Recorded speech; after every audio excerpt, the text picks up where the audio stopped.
Monsoon महाराष्ट्रात दाखल, सिंधुदुर्ग जिल्ह्यात दमदार पाऊस सुरू।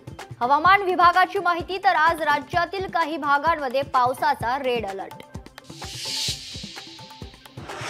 ठाकरे बंधू एकत्र येणारच, खासदार संजय राऊतांचं मोठं वक्तव्य। मनसे युतीबाबत उद्धव ठाकरेंकडून सकारात्मक भूमिका असल्याची राऊतांची माहिती।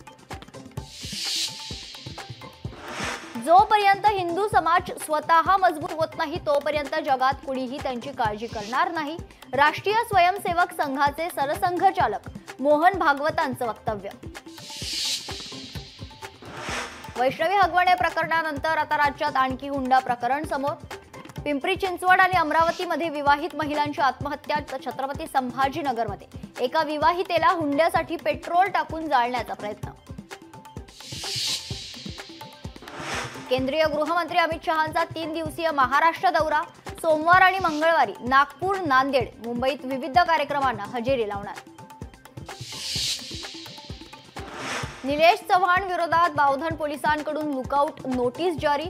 हगवणे कुटुंबियांना मदत आणि कसपटे कुटुंबियांना बंदुकीचा धाक दाखवत धमकावल्याचं प्रकरण। भारत जगातील चौथी सर्वात मोठी अर्थव्यवस्था, जपानला मागे टाकत भारत 4थ्या क्रमांकावर पोहोचला।